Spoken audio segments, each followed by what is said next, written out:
Students యొక్క ఏదైతే వీక్నెస్ని బట్టి వీడియోస్ చేయడం కంటే కూడా జెన్యున్ ఇన్ఫర్మేషన్ ఇవ్వడం బెటర్. కాబట్టి ఈ ఫోకస్ అంతా నెక్స్ట్ ఎగ్జామ్ ఎంసెట్ పైన పెట్టండి. ఫెయిల్ అయినా ఎంసెట్ రాయాలి, పాస్ అయినా ఎంసెట్ రాయాలి.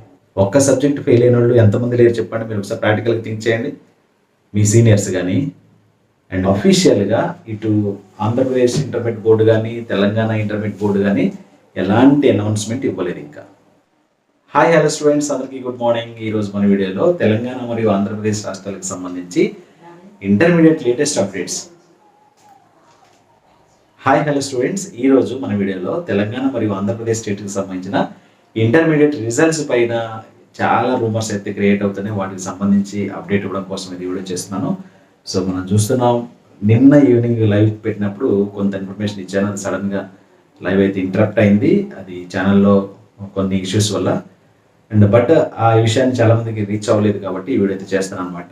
సో నిజానికి రిజల్ట్స్ గురించి మాట్లాడినట్లయితే అఫీషియల్గా ఇటు ఆంధ్రప్రదేశ్ ఇంటర్మీడియట్ బోర్డు కానీ తెలంగాణ ఇంటర్మీడియట్ బోర్డు కానీ ఎలాంటి అనౌన్స్మెంట్ ఇవ్వలేదు ఇంకా. మధ్యలో ఎవరు క్రియేట్ చేసినా కానీ అన్నీ కూడా రూమర్స్ మాత్రమే.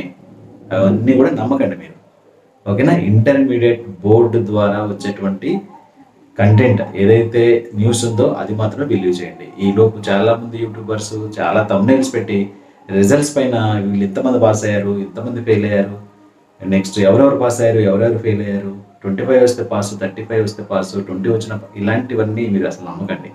మీరు ఎగ్జామ్ రాశారు, మీ ఫోకస్ అంతా నెక్స్ట్ ఎగ్జామ్ ఎంసెట్ పైన పెట్టండి. ఫెయిల్ అయినా ఎంసెట్ రాయాలి, పాస్ అయినా ఎంసెట్ రాయాలి. ఇంక విషయానికి వస్తే ఇంటర్మీడియట్ రిజల్ట్స్కి సంబంధించి తెలంగాణ స్టేట్లో 20 తర్వాత మాత్రమే రిజల్ట్స్ వస్తాయి. ఏప్రిల్ 20 తర్వాత రిజల్ట్స్ వస్తాయి. మరి ఏప్రిల్ 20 తర్వాత ఎప్పుడు వస్తాయి అనేది ఒక 2-3 రోజుల్లో అఫీషియల్గా గవర్నమెంట్ అనౌన్స్ చేస్తుంది. తెలంగాణ బోర్డ్ ఆఫ్ ఇంటర్మీడియట్ ఒక 2-3 డేస్లో ఎప్పుడు రిజల్ట్స్ రిలీజ్ చేస్తాము అనేది డెఫినెట్గా అనౌన్స్ చేస్తుంది. అంటే రిజల్ట్స్ డేట్ అనేది అనౌన్స్ చేస్తుంది. ఆల్రెడీ కరెక్షన్ అయిపోయింది అండ్ కోడింగ్ ప్రాసెస్ స్టార్ట్ అయిపోయింది అండ్ అది ఎండింగ్ కూడా వచ్చేసింది. బట్ కొన్ని ట్రయల్ రన్స్ కోసం అయితే కొంత డిలే అయితే జరుగుతుంది. కాబట్టి ఎప్పుడు రిజల్ట్స్ రిలీజ్ చేస్తాము అనే డేట్ని అఫీషియల్గా ఇంటర్మీడియట్ బోర్డే మనకి రిలీజ్ అయిపోతుంది. ఒక 2-3 రోజులు వెయిట్ చేయండి. ఇది తెలంగాణ స్టేట్కి సంబంధించి. ఇక ఆంధ్రప్రదేశ్ స్టేట్కి సంబంధించింది అయితే ఇక అది మరీ దారుణంగా వీడియోస్ అయితే చేస్తున్నారు అండ్ స్టూడెంట్స్ కూడా వాటికి లక్షల వ్యూస్ అనమాట. సో ఎనీవే, సో బిలీవ్ చేయడం స్టూడెంట్స్ యొక్క ఏదైతే వీక్నెస్ని బట్టి వీడియోస్ చేయడం కంటే కూడా జెన్యున్ ఇన్ఫర్మేషన్ ఇవ్వడం బెటర్. కాబట్టి సో ఏపీ బోర్డు కూడా ఇంకా ఎలాంటి అఫీషియల్ అనౌన్స్మెంట్ అయితే ఇవ్వలేదు. సో మేబీ వాళ్ళు కూడా అఫీషియల్గా రేపు ఎల్లుండిలో అనౌన్స్మెంట్ అయితే చేస్తారు, రిజల్ట్స్ ఎప్పుడు వస్తాయి అని చెప్పి. డెఫినెట్గా మీరైతే దాని గురించి వెయిట్ చేయండి. అప్పటి వరకు వెయిట్ చేయండి. ఈలోపు ఎవరు చెప్పినా సరే అది కాదనమాట. సో మ్యాక్సిమం 15th లోపు రిజల్ట్స్ వచ్చేదానికి ఛాన్స్ ఉంది. ఏది ఏపీకి సంబంధించి.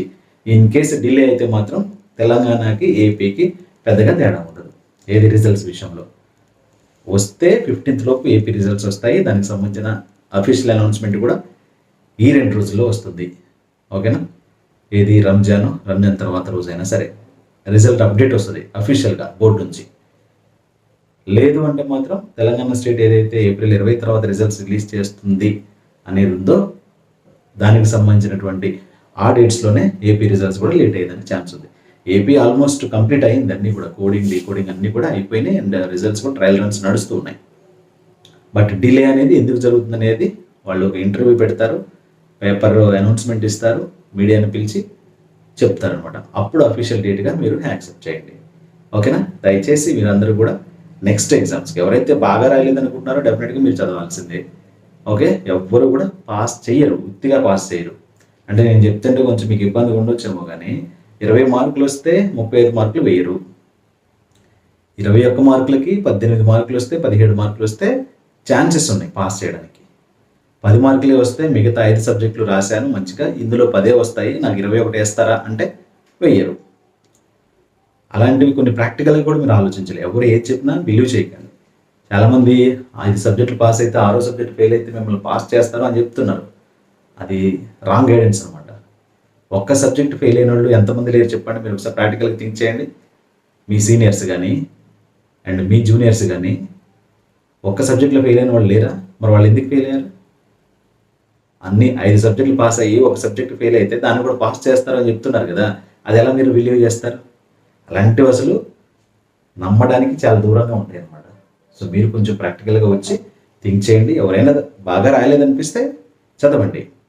ఒకవేళ పాస్ అయ్యారనుకోండి, మీ లక్, చదివింది ఎక్కడికి పోదు, మీ మైండ్లో ఉంటుంది. దాన్ని భారం మోయలేనంత ఏముండదు కదా, అది మీకే హెల్ప్ అవుతుంది. ఒకవేళ ఫెయిల్ అయ్యారనుకోండి, ఆల్రెడీ ప్రిపేర్ అయ్యారు కదా, ఎగ్జామ్ డేట్కి ఇంకొంచెం ఎక్కువ ప్రిపేర్ అవ్వచ్చు. అంతేగాని టైం వేస్ట్ చేసుకుంటూ రిజల్ట్ వచ్చిన తర్వాత స్టార్ట్ చేద్దాం అనుకుంటే మాత్రం మీరు చాలా ఇబ్బంది పడతారు. మళ్ళీ ఏ క్వశ్చన్స్ చదవాలి, ఏ వీడియో చూడాలి, ఎవరిని నమ్మాలి, ఎవరు నమ్మకూడదు, ఇవంతా కూడా మీకు టైం వేస్ట్ ప్రాసెస్. ఎవరైనా ఫెయిల్ అవుతామని భయం ఉంటే, సరిగా రాయలేదనుకుంటే ఖచ్చితంగా ప్రిపరేషన్ స్టార్ట్ చేయండి.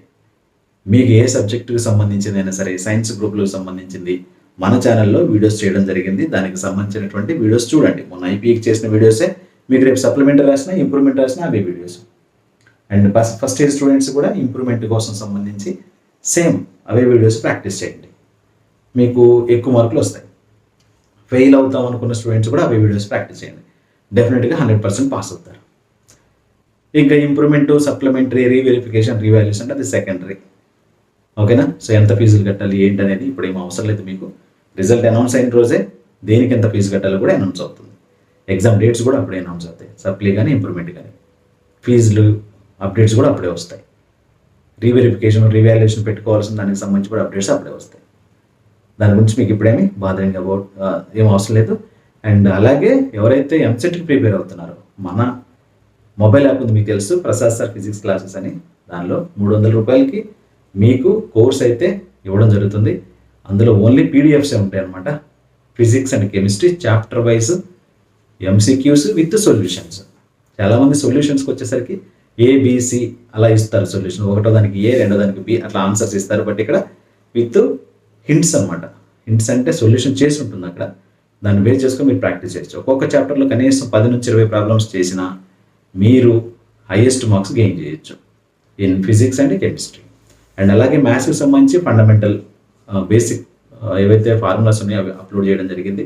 అండ్ అలాగే పీవైక్యూస్ 2023కి సంబంధించి 2023 వరకు ఎంసెట్లో అడిగినటువంటి పీవైక్యూస్ మొత్తం కూడా all chapters, all subjects also, maths, physics, chemistry, ఈ 3 కూడా యాడ్ చేయడం జరిగింది అదే కోర్సులో.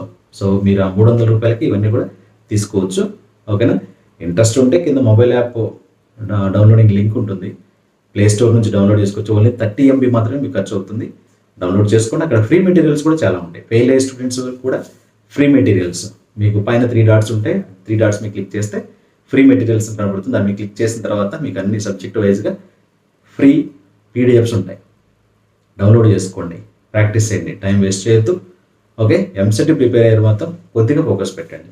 ఇటు తెలంగాణలోనూ ఎక్కువ మంది అప్లై చేశారు, ఇటు ఆంధ్రప్రదేశ్లో కూడా ఎక్కువ మంది అప్లై చేశారు. ఎక్కువ మంది అప్లై చేయడం వల్ల మీకు అంటే పోయేది ఏం లేదు, కానీ బట్ కొద్దిగా మనం ఎక్కువ హార్డ్ వర్క్ చేస్తే బెటర్ ర్యాంక్ వచ్చేదానికి ఛాన్స్ ఉంటుంది. అదేనా? సో ఈ వీడియోని సెలెక్షన్ ఫ్రెండ్స్కి షేర్ చేయండి, మన ఛానల్ సబ్స్క్రైబ్ చేసుకోండి. అండ్ డైలీ ఫాలోయింగ్ అయితే ట్రై చేయండి, మీ ఫ్రెండ్స్కి కూడా రికమెండ్ చేయండి. Thank you.